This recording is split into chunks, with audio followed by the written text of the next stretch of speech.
Right. Okay, hello. Greetings.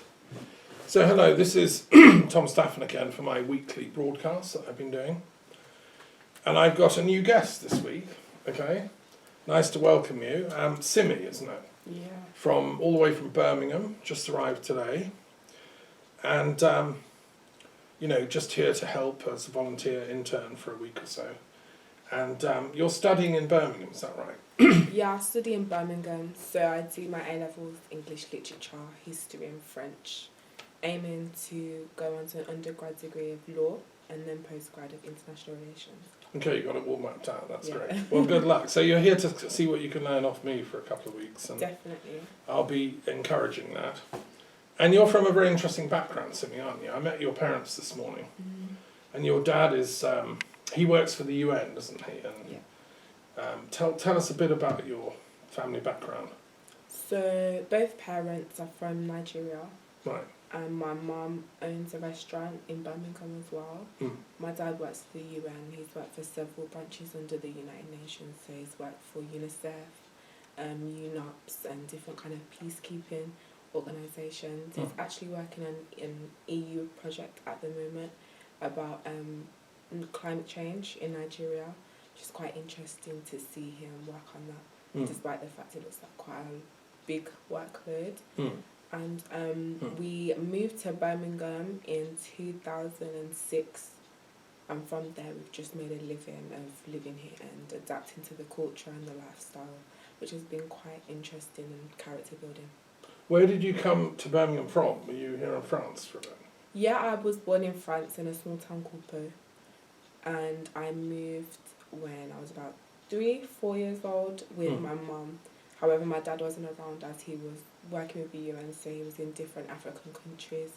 I believe that he was in Haiti for about 4 years as well, which was nice for him to actually enjoy the path of like working there. And he obviously found my website through his interest in peace and internationalism and all that. And then he said, no, you've got to come and study here and all that. So anyway, it was fascinating to meet him this morning. And I just want to start by sharing a little synchronicity, which I haven't told you yet, but I think people might be interested, about the place where you were born in, Pau, right, in the Pyrenees. Yeah. So I've just been down in the Pyrenees doing a conference on the esoteric history of the Pyrenees and philosophy. We were meeting in Allet-les-Bains, which is not too far. Anyway, I've been doing some research on a Druid encyclopedia that I'm writing, which is about esoteric Celtic religions and things. And so yesterday I was researching the life of an English, or sort of half Scottish, half English philosopher, esotericist called Alice Bailey. You probably haven't heard of her. No. She was quite important she died in 1949, I think. And during the 20s, 30s, she wrote a lot of very interesting books that people still study today. And I knew people that knew her, and she's in my Dictionary of Druid Studies, right? Anyway, lo and behold, I'm reading in her autobiography that she spent a few years in Pau when she was a child, because she was lived partly in Scotland, partly in England, and then went to the Pyrenees to live there for a little while. And then you turn up the next day, right? So I discovered this yesterday about Alice Bailey, and then you turn up the next day and you're born there. So that's what I call a synchronicity. Okay. It's like when random coincidence, which has a deeper meaning. So that's just fun. Okay, so look, you're going to kind of interview me about Brexit and related matters, okay? So I'll fire away with the questions and I'll do my best to answer. So a personal question that I have been thinking of, as you're quite interested in philosophy and ethics. Yeah. I was wondering why you think that ethics should be taught in schools. Dr. Daffern. Okay, so yeah, that's, brilliant, because, I was asking you about what you get in the way of teaching of ethics, and you're in sixth form now, No. and you were telling me you get nothing at all, no classes called philosophy or ethics, okay. So technically your school is breaking the law, because by law, every school in the UK is supposed to have at least one period a week for all children from year 7 up to year 13 of philosophy and ethics. And when I was head of department, we would make sure every kid got at least one lesson a week. If you do an O-level or GCSE or a A-level, then you obviously get more. You get 4 or 5 classes a week. Why is it important to have that subject in the curriculum? It's because it's the only space in the entire curriculum where you can think about matters of right and wrong. When you do sciences, you're just taught these are the facts, this is how oxygen works, this is how maths works, this is how gases bubble up, or whatever. And it's not, there's no real deeper questions about right and wrong. It's just learn the facts, turn them out at the exam, and you become knowledgeable, right? But real life isn't like that. We have ethical decisions to make all the time. If you're a professional policeman, judge, doctor, parent, you've got to choose between this or that. Should I live in Power or should I go to Birmingham? These are ethical choices we're confronted with all the time in real life. Should we stay in the European Union or should we leave the European Union? It's an ethical choice. And if you don't educate kids, your age and younger, who can then grow into adults that have a framework to make these decisions based on, they're just going to make a random choice and stick X in the box because they saw a telly program that night that influenced them. Whereas if you teach people the framework of what ethics is as a subject, it gives you rigorous, disciplined context to make complex decisions. And that's what the greatest philosophers of history have spent years figuring out, is how to make complex choices between right and wrong. Because the choices we make are vital. They will determine our future, both individually and also socially. So, that's why it was Winston Churchill that made sure that we had the subject in the curriculum. With Rab Butler, they passed an Education Act during World War II in 1944, which is still the basis of our education system. And they insisted that education for ethics and philosophy and religious studies should all be part of that curriculum. Because, otherwise what's the point of education, if we can't think through these complex questions? Okay, so that's my first response. You seem pretty passionate about ethics and philosophy, so I was wondering what, to you, ethics actually was.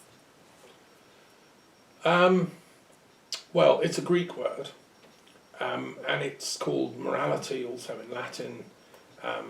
It's a subdivision of philosophy. So philosophy is the big subject. Then there's ethics as a subdivision, which is to do with it's sometimes called the difference between the is and the ought. Let's say you're in a playground as children and you watch a whole bunch of other kids beating someone up. I don't expect this happened to you, but in my day, kids were wild, right? I know they still are. So sometimes there'd be bullying in the playground, and should you intervene or not? If you do, you might get beaten up yourself. So because I was tall and quite strong, I would intervene and get away with it if I saw that happening. If I'd have been short and not so strong, would I have intervened? I don't know. I think so, and I hope so. So that's just one example for kids. So ethics is knowing when to act and how to act to everyone's advantage. Because we have to make difficult choices all the time. So what's the basis for living? Why are we alive? Why are we here? Some people think, oh, well, right and wrong, it's all subjective. I'll just do what I want to aggrandize my power, to be more powerful, rich, famous, and that's all that matters, And if I kill people or, there are gangsters walking around the streets of Birmingham and London and Paris, that's their philosophy. If they can terrorise the neighbourhood and get rich and powerful, and if they trample over people, it doesn't matter. Well, ethics obviously failed to reach them as kids. If they'd have met me as a teacher, they wouldn't be acting like that. You can be rich and powerful by doing good things. You don't have to do it by doing wicked things. And that's ethics teaches us that.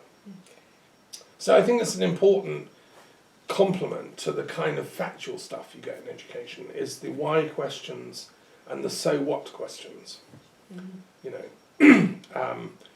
For instance, in history, you can learn all about Hitler and World War II. You can learn about the Nazi Party, and they do in A-level history. What are you doing in history? So I do British history, so wars and warfare, and then I'll do the making of a superpower in America. Okay, so American history. Yeah, Yeah. British history.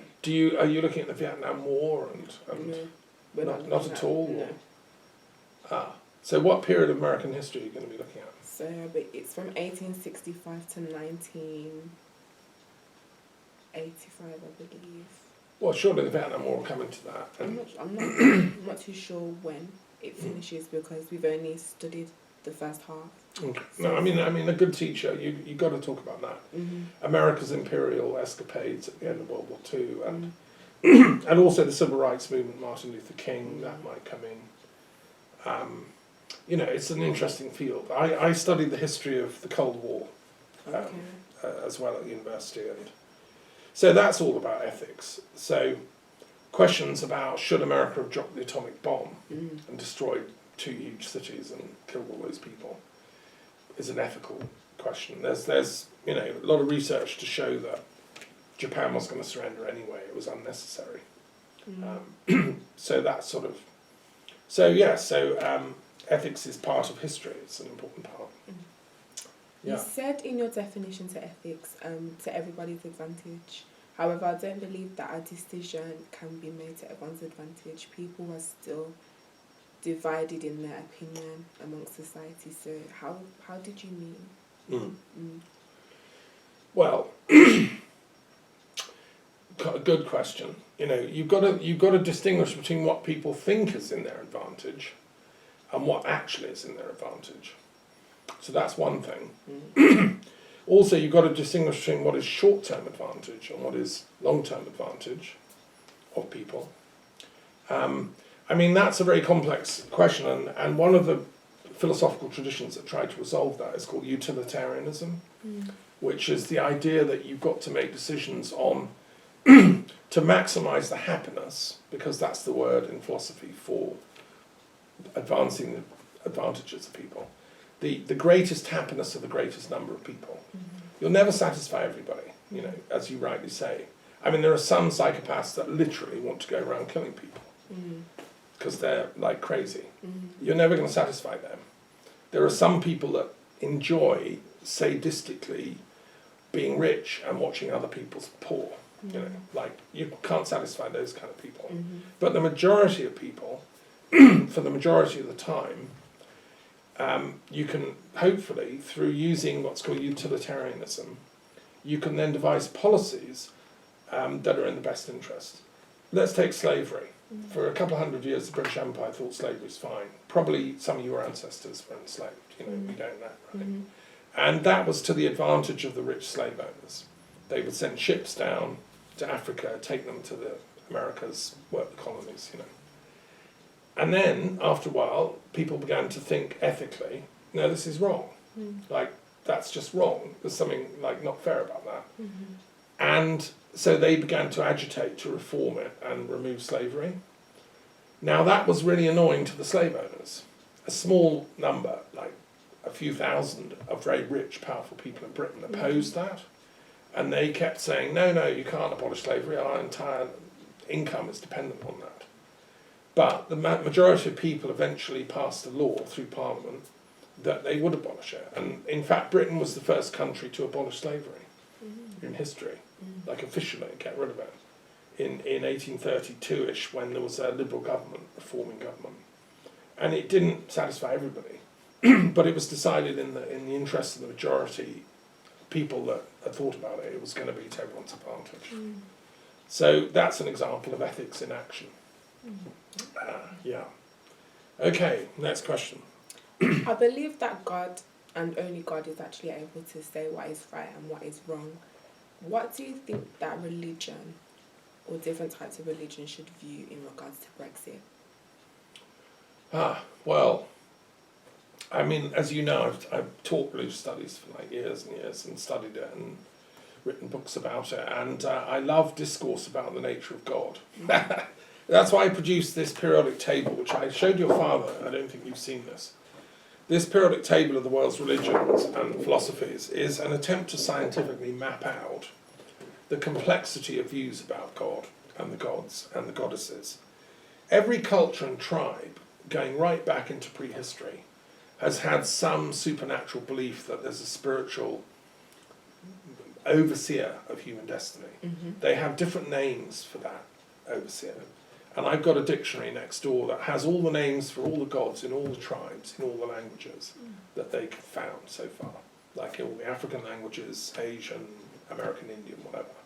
There's countless names. And this is an attempt to make sense of that. It's a map. And so what I love, when I taught religious studies first in London, I do my classes, there'd be people from every kind of culture and different religion in the lesson. You know, Muslim, Jewish, Christian, pagan, whatever, you know. And so that made me try and think of, well, we need a map for the world, right? So this is a scientific tool to map out all the differences. In all of them, what I've been working on, what do they have in common?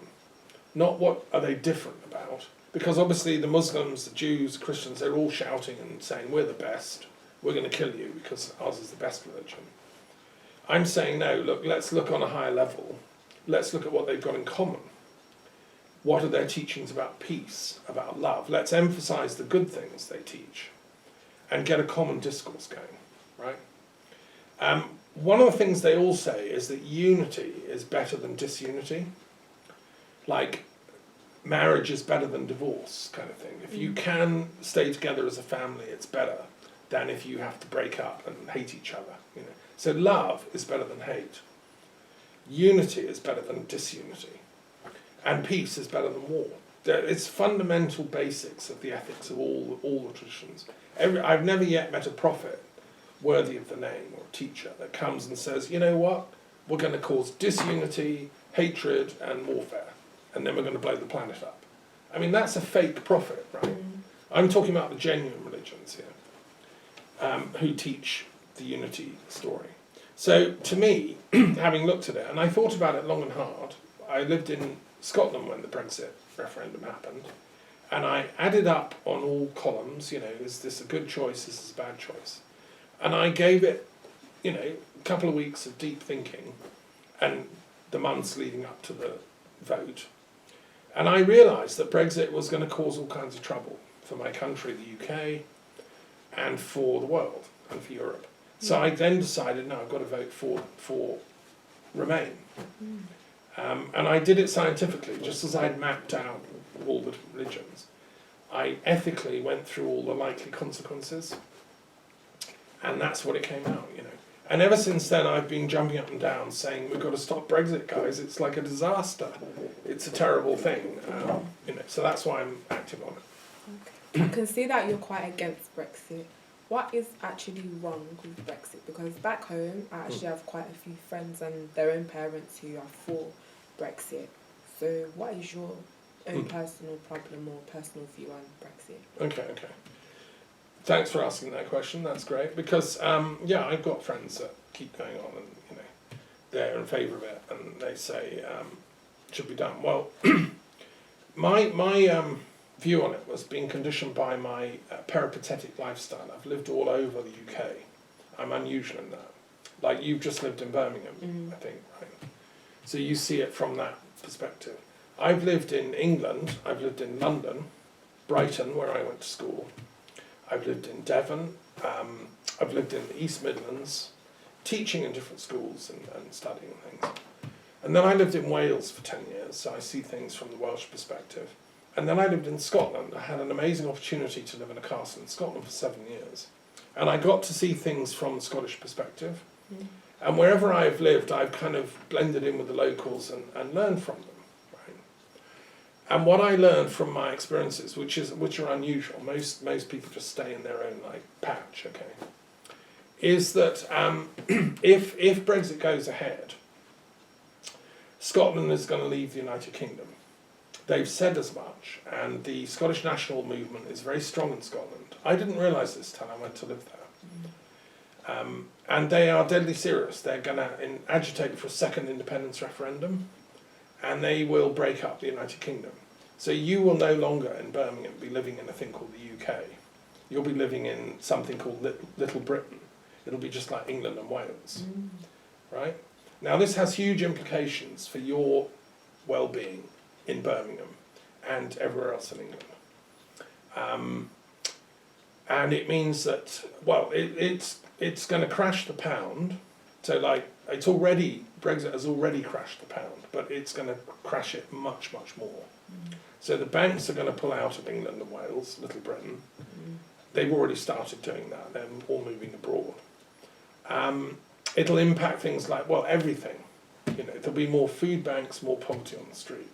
I mean, I saw a terrible thing this morning.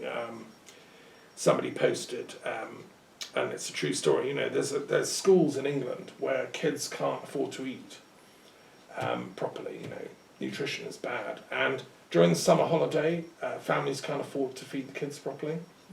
So there was a kid interviewed who said he was eating toilet paper just to stave off the hunger pains. Wow. Like, at least that's something in the stomach, because he had stomach cramps from hunger. So he's eating toilet paper, right? Now, I just find that utterly, utterly shocking. The poverty, I mean, I've taught in schools that are in quite poor areas, and I know what poverty's like, you know. And I, as a Brit, don't want to see I've got 3 daughters that live in England. I want them to grow up in a country called the United Kingdom, which at least has got a bit of standing in the world, and it's not a bad country. You know, we've done some good in the world. Whereas if it all falls apart and Scotland leave, as they will, it's going to be the laughing stock among nations. It's shocking. That's one reason. The second reason is that Northern Ireland is also going to leave the United Kingdom. Again, this is never really talked about. I mean, in your school, they don't talk about this stuff, right?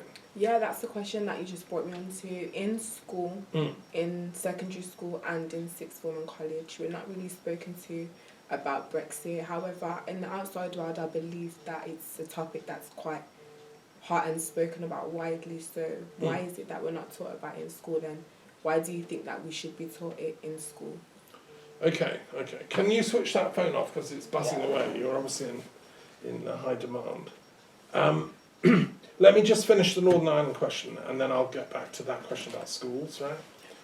Okay, so Northern Ireland, have you been to Northern Ireland? No, I haven't. No, but you know about it, right? A little bit, from history, that's the deal. You've studied the history of Ireland at all? Just a little bit, yeah. Okay. Yeah. Because I've taught in schools where some kids don't even know, you know, there is a thing called Ireland.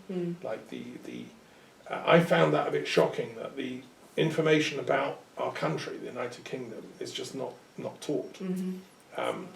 Like even in geography and stuff. So, Northern Ireland is a part of the United Kingdom. We're technically called the United Kingdom of Great Britain and Northern Ireland. Great Britain means Scotland, England and Wales. Well, that's going to go. And then when Northern Ireland goes, it'll be the United Kingdom of England and Wales, which doesn't have the same ring to it. Right? The reason Northern Ireland is going to leave the Union, as they've said, is because they did not vote for Brexit. When that referendum happened in 2016, the people of Northern Ireland, by a majority, voted to stay inside the European Union. So by forcing them to leave against their will, it's causing a political scandal. And it risks bringing friction back into the province, which risks the possibility of civil war breaking out again. Because on the whole, the Catholics want to stay, in the European Union, and only kind of certain extremist Protestants would want to break up, the Union. I mean, the joke is they're so-called loyalists, and yet their policies might break up the United Kingdom. So I don't understand why this Democratic Unionist Party have been propping up the Tory government, who are implementing Brexit. I'd love to talk to these DUP people. They should be keeping Northern Ireland open for business in the European Union and in the United Kingdom. But I don't know, they've been corrupted or something, and maybe they've just not thought it through. So anyway, to cut a long story short, Northern Ireland is going to leave the UK over this, and then rejoin the South in one country called the Republic of Ireland. There are some people that would say, well, fine, bring it on, that's what we want. And Sinn Féin, who are the Catholic MPs, nationalist MPs, refuse to go to Westminster because they say it's corrupt and it's not worth going. They're waiting for the day when they get United Ireland again. Well, I can understand where they're coming from. I'm part Irish, right? But I would say that Brexit isn't the price worth paying for it. You can get your United Ireland anyway, democratically. But meanwhile, let's keep the UK together, because the shock it would cause, the economic decline, the catastrophe is going to be so hard on everybody that it's not worth it. So that's my two reasons: Scotland and Northern Ireland. Now your other question is, why isn't this being taught about in schools, right? Well, that is a brilliant question. Thank you for turning up and asking, because I'm a teacher, I'm passionate about teaching. I can tell you one thing: if I was head of citizenship education in your school, it would be being talked about in the PSHE lessons, which you get once a week or something. In secondary school, yeah. But not in the sixth form. Not in sixth form. Right. We choose what we want to do. Don't you get any? You get tutor time then, don't you? Surely. Yeah, in tutor time, as we're in sixth form, we'll start to look at UCAS and universities. However, not really much about that. So they don't talk about citizenship and Brexit and stuff. No, rarely do they even speak about the news and crime. So not really much about Brexit or politics or government at all. Okay, so I was friends with a guy called Sir Bernard Crick, who was a friend of the then Labour government, who managed to get citizenship education in all schools. There's a law still on the record books that every school is supposed to deliver citizenship education. And when I trained as a teacher, having worked as an academic, I thought I'll go and work in schools. So I trained as a secondary school teacher. I was in the first batch that trained us as citizenship teachers. And there should be, by law, a period every week for every school. As well as RE, they should be doing citizenship studies, where you'd learn about the British Constitution, about government, about democracy, about voting, about the Constitution, what our country is based on, Parliament, how it works, and hopefully that would get kids interested in maybe going into joining a political party and being an active member of a democracy. Because democracy depends on youngsters like you being interested enough to do something for the good, When I was teaching in one school, we had a talk to the politics A-level group by Theresa May came along. She was then something in opposition. This was when Labour were in power. And that sort of thing. So politics A-level is part of where you can study this stuff. And citizenship studies in earlier years should be mandatory. But of course, you see, the trouble is, because schools are now on such a tight time scale to deliver results, and it's been made so competitive, that I as a head will look at my results and say, oh, I didn't get so many A's to C's this year, and so on, compared to the school down the road.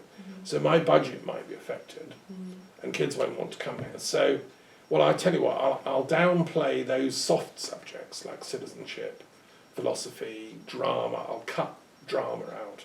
The arts subjects, they can go.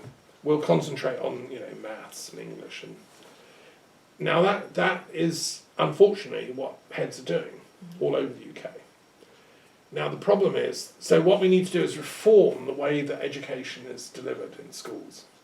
And I'm in touch with a group that the Dalai Lama's called together, who's a Tibetan Buddhist leader, very top, he's the Pope of Buddhism. He's got a bunch of educators together from all over the world to say there's a crisis in schools because we're focusing too much on numeracy, mathematics and stuff, and not enough on spiritual, ethical matters. And the lack of discussion about politics, I find shocking. Right? So if I'm right, as I believe 100% certain I'm right, that Brexit will lead to the breakup of the country, it should be talked about in schools. You should be putting a hand up in tutor time saying, "Sir, I've just met a philosopher in France who tells me my country's about to break up over Brexit. Would you like to comment?" And if they tell you to shut up or give you a detention, you're in the wrong school. I mean, a good school will encourage intelligent discussion about these matters. Let's have the conversation as a nation, yeah? before it's too late. Because once it's happened, it's too late. You know, we've still got time to save our country if we start having the conversation now. And of course the government, under this hard right-wing Tory Boris Johnson and his cronies, don't want us to have that conversation. So that's why, you know, the media pump out propaganda. Brexit, Brexit, you know. They don't want us to be intelligent. You have to realise that, you know, education is a scam, as it's currently run, is to give you a little bit of knowledge, but not wisdom, so you can challenge them. And the people that went to the really expensive schools like Eton, they're running the Brexit show. You have to like get wise enough to challenge that whole scenario. So anyway, there we are. That's my response, right? But this is politics of knowledge that I'm talking about. It's your right to know these things. So of course they're keeping it from you. Okay. What sort of people do you think that would vote for Brexit and the splitting of the UK, as you would say, would be a consequence? Well, they haven't thought it through. They haven't been given the intellectual skills as kids in schools to think this through. The kind of people that have voted for Brexit just think short term. It's like, well, we voted, that's it, we're off. You know, they haven't thought. You see, ethics, philosophy is about joining the dots long term, thinking through the consequences for the next generation, my great-great-grandchildren, yours, and weighing up the consequences of our actions in time. The American Indians have this wonderful saying. They say that every action we do, we should look at it from the perspective of 7 generations hence. Is this a good action? Right? Would my great-great-great-great-grandchildren down to the 7th generation look back and say, thank you for that? Or not? And if they would say no, then we shouldn't do it. That's called the 7-generation test. Now, so the people that are voting for Brexit are not applying the 7-generation test. They're manipulating public opinion, brainwashing people, which is very easy to do with the media.